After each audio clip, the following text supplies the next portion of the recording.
Speaker sir, सबसे पहले मैं आपका धन्यवाद करना चाहता हूं कि आपने मुझे लोकसभा में रीइंस्टेट किया।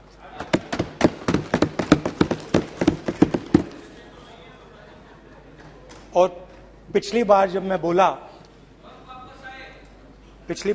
बोला तो शायद मैंने आपको थोड़ा कष्ट भी पहुंचाया, क्योंकि मैंने इतनी जोरों से अदानी जी पे फोकस किया कि जो आपके सीनियर नेता हैं शायद उनको थोड़ा कष्ट हुआ। तो वो जो उनको कष्ट हुआ,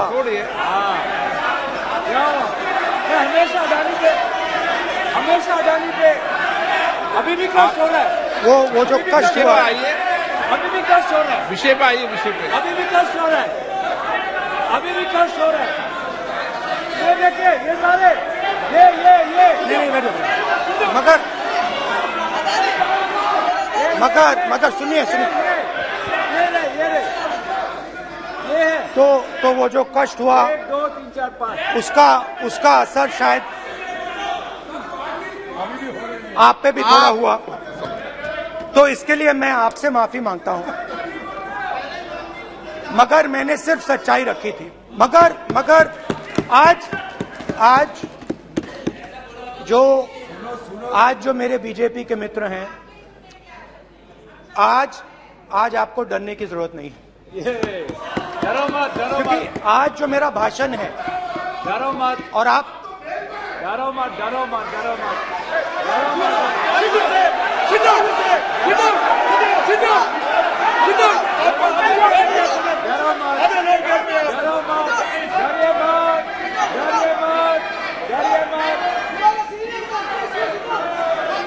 स्पीकर सर, अरे बैठे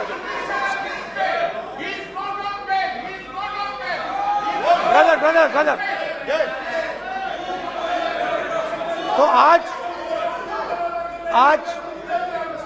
आज कोई घबराने की जरूरत नहीं है। आज मैं अपना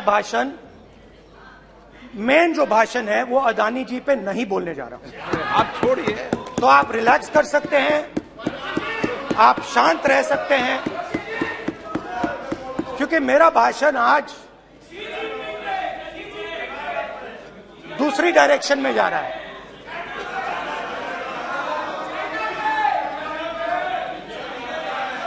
रूमी ने कहा था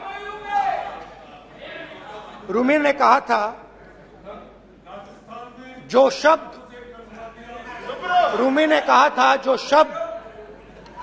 दिल से आते हैं वो शब्द दिल में जाते हैं।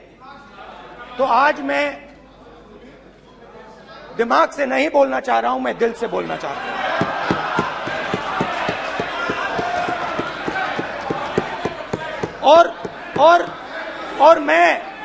और मैं आज आप लोगों पर इतना आक्रमण नहीं करूंगा। मतलब एक दो गोले जरूर मारूंगा, मगर इतना नहीं मारूंगा। तो आप रिलैक्स कर सकते हैं। डरिए मत।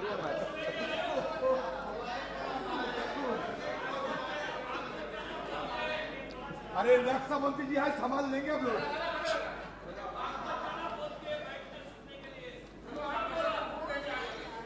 पिछले साल 130 दिन के लिए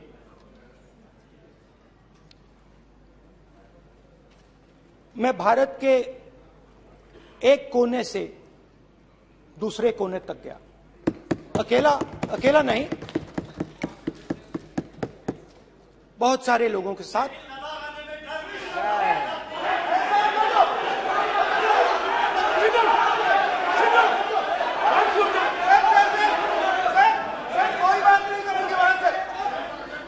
सर, ये हमारा टाइम खत्म करने का साजिश है। प्रधानमंत्री बोलेंगे ऐसे ही होंगे सर।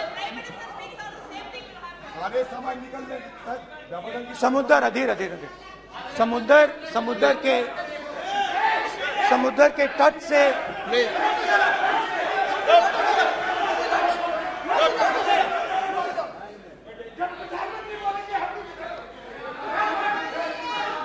माननीय सदस्य प्लीज प्लीज ऐसे धमकाने का बात की मत बोलो यहाँ पे।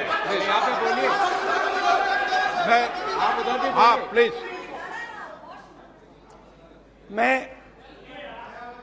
समुद्र के तट से कश्मीर की बर्फीली पहाड़ी तक चला। नहीं, लद्दाख को मैंने नहीं छोड़ा। यात्रा अभी खत्म नहीं हुई है, यात्रा जारी है और जरूर लद्दाख आएंगे, घबराइए मत। बहुत सारे लोगों ने मुझसे पूछा यात्रा के दौरान, यात्रा के बाद कि राहुल तुम क्यों चल रहे हो, क्या तुम्हारा लक्ष्य क्या है,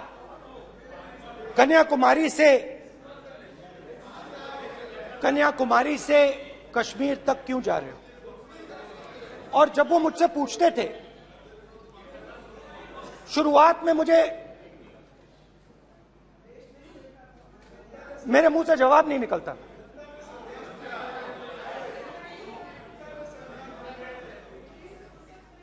शायद मुझे ही नहीं मालूम था कि मैंने ये यात्रा क्यों शुरू की। जब मैं कन्याकुमारी से शुरू हुआ, मैं सोच रहा था मैं हिंदुस्तान को देखना चाहता हूं, समझना चाहता हूं, लोगों के बीच में जाना चाहता हूं, मगर गहराई से मुझे मालूम नहीं था।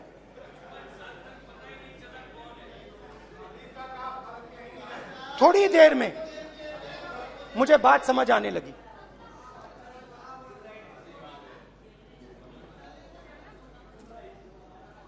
जिस चीज से मुझे प्यार था, जिस चीज के लिए मैं मरने को तैयार हूं, जिस चीज के लिए मैं मोदी जी की जेलों में जाने को तैयार हूं, जिस चीज के लिए मैंने 10 साल हर रोज गाली खाई, उस चीज को मैं समझना चाहता था। ये है क्या जिसने मेरे दिल को इतनी। भाई आप रनिंग कमेंट्री बंद करो, नहीं तो हम भी चालू करेंगे। सुनने का आप जिस चीज ने मेरे दिल को इतनी मजबूती से पकड़ रखा था, उसको मैं समझना चाहता। शुरुआत में जैसे मैंने शुरू किया,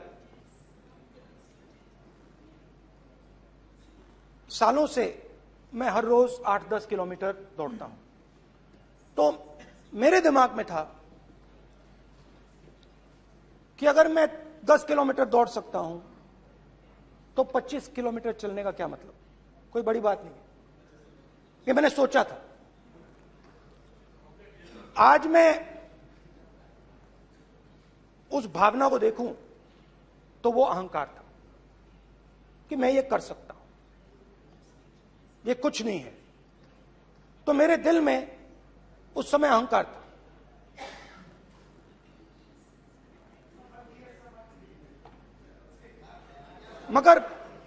मगर भारत अहंकार को एकदम मिटा देता है, 1 सेकंड में मिटा देता है। तो हुआ क्या, 2-3 दिन में मेरे घुटने में दर्द शुरू हो गया।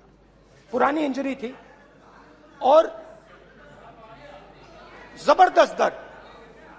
हर रोज मैं उठूं और मेरे घुटने में दर्द, हर कदम में दर्द। तो पहले 2-3 दिनों में जो अहंकार था, जो मतलब भेड़िया जो निकला था, वो चींटी बन गई एकदम।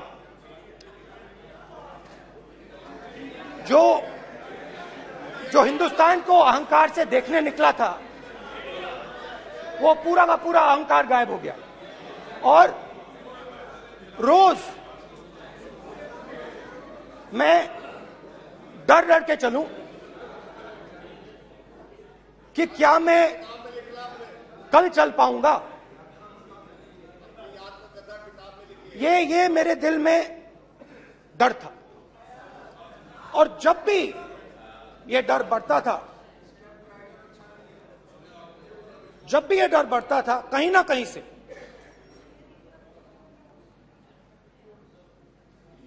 कोई ना कोई शक्ति मेरी मदद कर देती। एक दिन मैं सह नहीं पा रहा था, एक छोटी सी लड़की आती है, मुझे चिट्ठी दे देती। मैंने चिट्ठी खोली, 8 साल की थी, उसमें लिखा था, Rahul, I am walking with you, don't worry. उसने मेरे पैर में चोट देखी और उसने अपनी शक्ति मुझे दे दी। सिर्फ उसने नहीं, लाखों लोग ने। और शुरुआत में जब मैं चल रहा था, कोई किसान आता था, मैं एकदम पहले उसको अपनी बात बताता था कि आपको ये करना चाहिए, आपको इस प्रकार से काम करना चाहिए। मगर इतने लोग आए, हजारों लोग आए, कि थोड़ी देर में मैं बोल नहीं पाया। जो मेरे दिल में बोलने का डिजायर था, वो बंद हो गया। बोल ही नहीं पाया, क्योंकि इतने लोगों से बोलना था। और एक सन्नाटा सा छा गया, भीड़ की आवाज थी, भारत जोड़ो, भारत जोड़ो, भारत जोड़ो।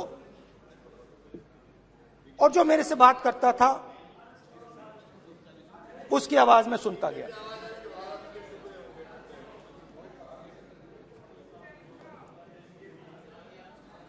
हर रोज सुबह 6 बजे से रात 7-8 बजे तक आम आदमी, गरीब, अमीर, बिजनेसमैन, किसान, मजदूर, सबकी आवाज।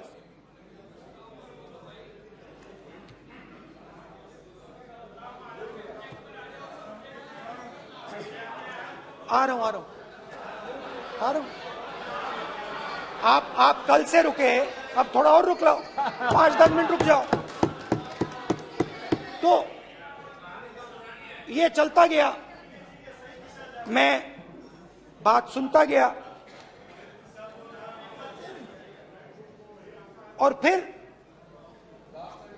मेरे पास एक किसान आया, और किसान ने हाथ में रुई पकड़ी हुई थी, और उसने मुझे कहा, अध्यक्ष महोदय, उसने मुझे कहा, मेरी आंख में देखकर उसने मुझे अपना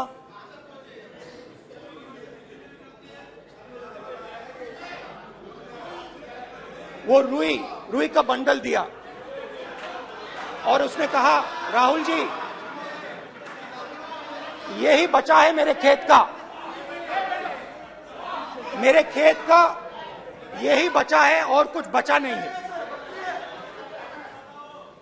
मैंने उससे, जो मैं नॉर्मली सवाल पूछता था, भैया आपको बीमा का पैसा मिला, वो पूछा। बीमा का पैसा मिला, वो पूछा। और किसान ने मेरा हाथ पकड़ा। किसान मुझे कहता है कि नहीं राहुल जी, मुझे बीमा का पैसा नहीं मिला, हिंदुस्तान के बड़े उद्योगपतियों ने वो मुझसे छीन लिया।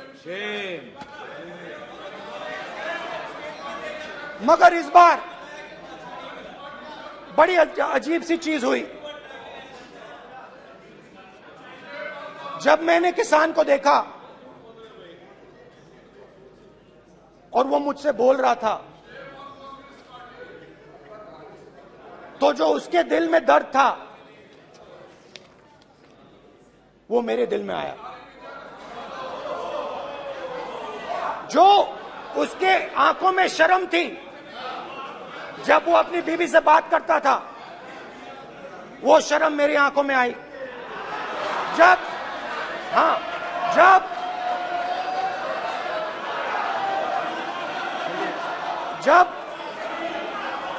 उसकी जो भूख थी वो मुझे समझ आई। और उसके बाद यात्रा बिल्कुल बदल गई।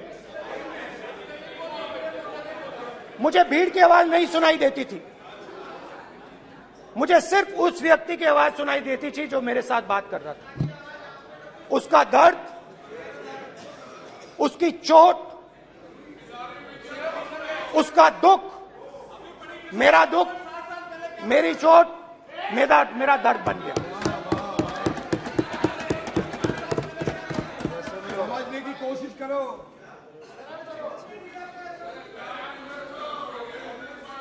भाइयों और बहनों, लोग कहते हैं कि ये देश है, कोई कहता है ये अलग अलग भाषाएं हैं, कोई कहता है ये जमीन है, मिट्टी है, कोई कहता है ये धर्म है, ये सोना है, ये चांदी है। मगर भाइयों और बहनों, सच्चाई है कि ये देश एक आवाज है। ये देश सिर्फ एक आवाज है। ये देश, इस देश की लोगों की आवाज है। इस देश के लोगों का दर्द है, दुख है, कठिनाइयां हैं। और अगर हमें इस आवाज को सुनना है तो हमारे दिल में जो अहंकार है, हमारे जो डिजायर्स हैं, हमारे जो सपने हैं, उनको हमें परे करना पड़ेगा। जब हम अपने सपनों को परे करते हैं तब हमें हिंदुस्तान की आवाज सुनाई देती है, तब तक हिंदुस्तान की आवाज हमें नहीं सुनाई देती। अब आप कहोगे ये बात मैंने नॉन कॉन्फिडेंस मोशन में क्यों रखी? इसका क्या मतलब है कि भारत एक आवाज है, भारत लोगों का दुख है, भारत लोगों का कष्ट है, मुश्किलें हैं। क्योंकि भाइयों और बहनों,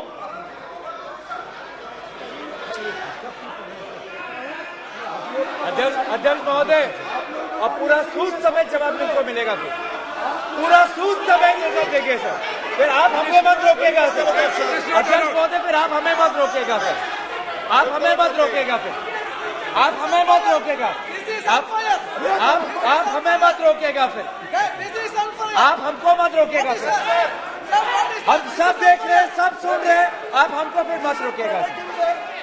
तो स्पीकर सर, भारत एक आवाज है। भारत इस देश के सब लोगों की आवाज है। और अगर हम उस आवाज को सुनना चाहते हैं, हमें अहंकार को, नफरत को मिटाना पड़ेगा। स्पीकर सर, कुछ ही दिन पहले मैं मणिपुर गया। हमारे प्रधानमंत्री नहीं गए, आज तक नहीं गए, क्योंकि उनके लिए मणिपुर हिंदुस्तान नहीं है।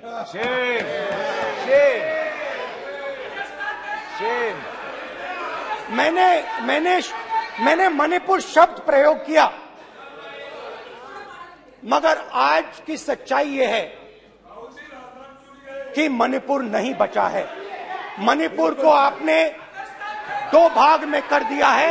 मणिपुर को आपने बांट दिया है, तोड़ दिया है। मैं मणिपुर में रिलीफ कैंप्स में गया। रिलीफ कैंप में आज जा रहा हूं,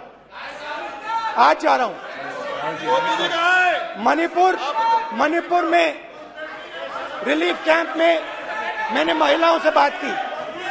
ठीक है सर,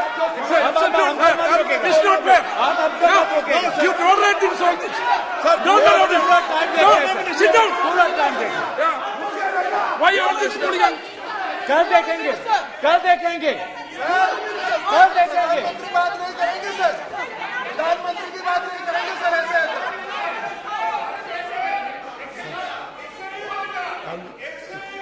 सूद समय मैं मणिपुर गया और मणिपुर के कैंप्स में मैंने महिलाओं से बात की, बच्चों से बात की, जो हमारे प्रधानमंत्री जी ने आज तक नहीं किया। एक महिला मुझे कहती है, मैंने उनसे पूछा, बहन क्या हुआ आपके साथ?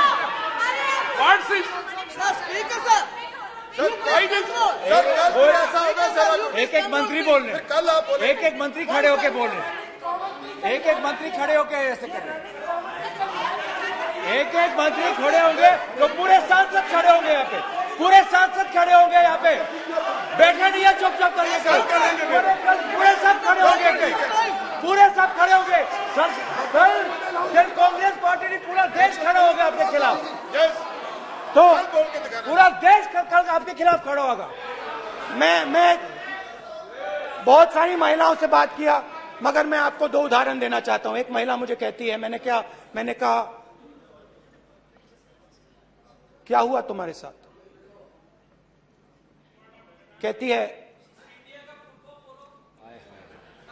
मेरा छोटा सा बेटा, महिला का सम्मान करें प्लीज, ये सम्मान। एक ही बच्चा था मेरा, कोई शर्म कर लो गल मारी, एक ही बच्चा था मेरा, मेरे सामने, मेरे आंखों के सामने उसको गोली मारी है। मैं पूरी रात, आप सोचिए, आप अपने बेटे के बारे में, बेटों के बारे में सोचिए, मैं पूरी रात उसकी लाश के साथ लेटी रही। झूठ नहीं, झूठ आप बोलते हो, झूठ मैं नहीं बोलता हूं। मैं पूरी रात उसकी लाश के साथ लेटी रही और फिर मुझे डर लगा, मैंने अपना घर छोड़ दिया, जो भी मेरे पास था वो मैंने छोड़ दिया। मैंने उनसे पूछा, कुछ तो लाई होगी? कहती है, नहीं, सिर्फ मेरे जो कपड़े हैं ये मेरे पास हैं। और फिर इधर उधर ढूंढती है और एक फोटो निकालती है और मुझे कहती है, यही मेरे पास अब बची है।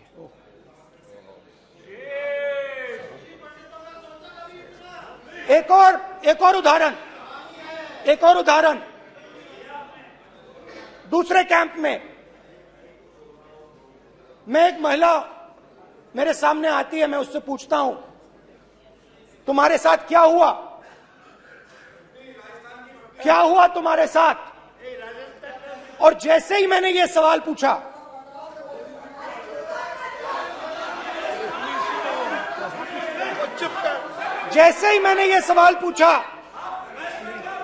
आप महिला का दर्द नहीं सुन सकते, महिला का दर्द नहीं सुन सकते, महिला का दर्द सुनने का आपका धैर्य नहीं है, महिला का दर्द नहीं सुन सकते, महिला का दर्द नहीं सुन सकते। जैसे ही मैंने उससे ये सवाल पूछा, बैठो, जैसे सर, जी सर,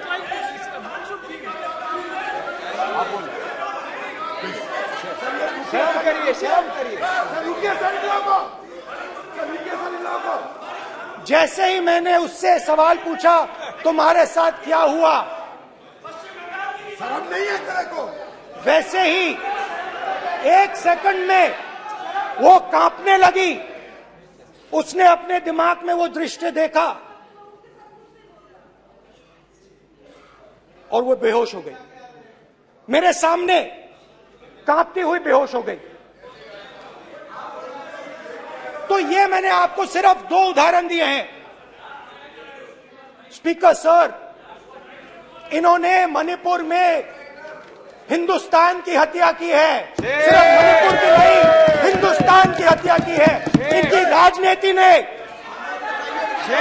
मणिपुर को नहीं, हिंदुस्तान को मणिपुर में मारा है। हिंदुस्तान को कत्ल किया है, हिंदुस्तान का मर्डर किया है मणिपुर में। जैसे मैंने भाषण के शुरुआत में बोला, भारत एक आवाज है, भारत हमारी जनता की आवाज है, दिल की आवाज है। उस आवाज की हत्या आपने मणिपुर में की। इसका मतलब भारत माता की हत्या आपने मणिपुर में की।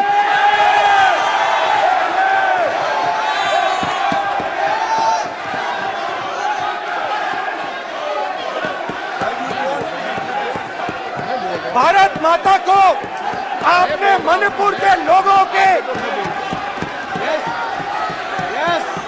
मारा, आपने मणिपुर के लोगों को मारकर भारत की हत्या की है। आप देशद्रोही हो, आप देशभक्त नहीं हो, आप देश प्रेमी नहीं हो, आप देशद्रोही हो। आपने देश की हत्या मणिपुर में की। प्लीज प्लीज एक मिनट, प्लीज प्लीज बैठिए, प्लीज प्लीज बैठिए। अब सवाल आप उठता है, बैठना चाहते नहीं बैठना चाहते, आप बैठना चाहते नहीं बैठना चाहते, इसीलिए आपके प्रधानमंत्री आप मणिपुर में नहीं जा सकते बैठिए हैं, आप क्योंकि उन्होंने प्लीज देश की हत्या की है। मणिपुर में हिंदुस्तान की हत्या की है, भारत माता की हत्या की है। मणिपुर में, मणिपुर के लोगों के दिल में। प्लीज एक मिनट बैठिए आप, एक तो सवाल उठता है, एक मिनट बैठिए, एक मिनट। आप भी विराजे, आप भी विराजे, आप भी विराजो, आप भी विराजो। आप बैठिए, सही नहीं बैठिए, रहने दो आप बैठिए, बैठिए आप प्लीज, बैठिए आप प्लीज। आप बोल रहे फिर आप भारत माता के रखवाले नहीं एक हो, मिनट, आप भारत माता के हत्यारे हो। प्लीज माननीय सदस्य, प्लीज प्लीज माननीय सदस्य, please please please please please. देखिए माननीय सदस्यगण, प्लीज प्लीज। माननीय सदस्यगण, भारत मां हमारी मां है, हमें सदन में बोलते समय संयम बरतना चाहिए। मेरा अपनी मां की हत्या की बात कर रहा हूं मैं, मणिपुर में अपनी मां की हत्या की बात कर रहा हूं मैं, आदर से बोल रहा हूं। आपने मेरी मां की हत्या की मणिपुर में। एक मेरी मां यहां बैठी है, दूसरी मां को आपने मणिपुर में मारा है।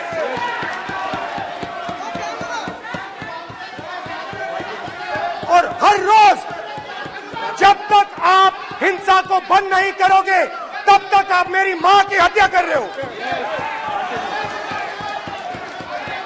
हिंदुस्तान की सेना मणिपुर में एक दिन में शांति ला सकती है, हिंदुस्तान की सेना का प्रयोग नहीं कर रहे हो, क्योंकि आप हिंदुस्तान को मणिपुर में मारना चाहते हो।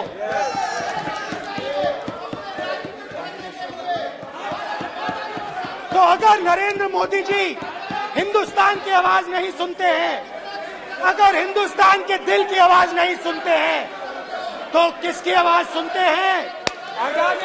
दो लोगों की आवाज सुनते हैं। इसकी आवाज सुनते हैं, इसकी आवाज सुनते हैं, माननीय सदस्य, और इसलिए सुनते हैं। नो एक गलत तरीका माननीय सदस्य, देख लीजिए अडानी जी के लिए मोदी जी ने क्या काम किया है। देख लीजिए, ये पहले आप क्वेश्चन नहीं, गलत तरीका आपका। माननीय सदस्य, आपका गलत तरीका है। आप सीनियर सदस्य हैं, आप इस तरीके का व्यवहार सदन में मत करिए। आप बात करिए, लेकिन इस तरीके से क्वेश्चन लाना ये उचित नहीं है किसी तरीके से। रावण दो लोगों की सुनता था। रावण दो लोगों की सुनता था, मेघनाथ और कुंभकर्ण। वैसे ही नरेंद्र मोदी दो लोगों की सुनते हैं, अमित शाह और अडानी। भाई और बहनों, लंका को हनुमान ने नहीं जलाया था, लंका को रावण के अहंकार ने जलाया था। प्लीज माननीय सदस्य, आप संयमित बोले। आप ये सदन है, आप तरीके से बोलिए। माननीय राम ने रावण को नहीं मारा था, रावण के अहंकार ने रावण को मारा था। आप पूरे देश में केरोसिन फेंक रहे हो, पूरे देश में आप केरोसिन फेंक रहे हो। आपने मणिपुर में केरोसिन फेंकी, अपनी चिंगारी लगा दी। अब आप हरियाणा में कर रहे हो, पूरे देश को आप जलाने में लगे हो। आप पूरे देश में भारत माता की हत्या कर रहे हो। धन्यवाद स्पीकर।